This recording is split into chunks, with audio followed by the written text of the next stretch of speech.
എമ്പുരാൻ എന്ന ചിത്രത്തിൻ്റെ മൂന്നാം ദിവസത്തെ കേരള കളക്ഷൻ റിപ്പോർട്ടാണ് ഇന്നൊരു വീഡിയോ ഭാഗത്ത്. വീഡിയോയിൽ മുൻപ് വീഡിയോ ലൈക്ക് ചെയ്യുക, ചാനൽ സബ്സ്ക്രൈബ് ചെയ്യുക. മാർച്ച് ഏപ്രിൽ മാസങ്ങളിൽ അങ്ങോട്ട് ധാരാളം ചിത്രങ്ങൾ OTT റിലീസ് ചെയ്യും. നമ്മുടെ ചാനൽ ഭാഗം പരിശോധിച്ചാൽ ആ വീഡിയോയ്ക്ക് നിങ്ങൾക്ക് കാണാൻ വേണ്ടി സാധിക്കുന്നതായിരിക്കും. പൃഥ്വിരാജിൻ്റെ സംവിധാനത്തിൽ മോഹൻലാൽ, മഞ്ജു വാര്യർ, ടൊവിനോ തോമസ് എന്നൊക്കെ പ്രധാന കഥാപാത്രങ്ങളായെത്തി മാർച്ച് 27 റിലീസിനെത്താൻ പോകുന്ന ചിത്രമാണ് എമ്പുരാൻ.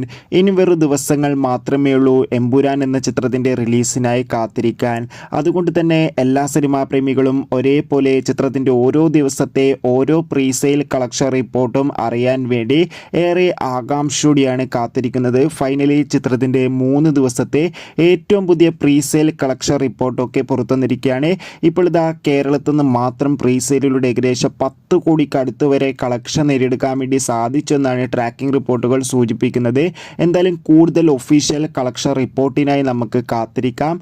എമ്പുരാൻ എന്ന ചിത്രത്തിന് വേണ്ടി എത്ര പേര് കാത്തിരിക്കുന്ന കമൻറ്റ് ചെയ്യുക. കൂടുതൽ സിനിമാ വാർത്തകൾ പെട്ടെന്ന് ലഭിക്കാൻ നമ്മുടെ ചാനൽ ഇപ്പോൾ തന്നെ സബ്സ്ക്രൈബ് ചെയ്യുക.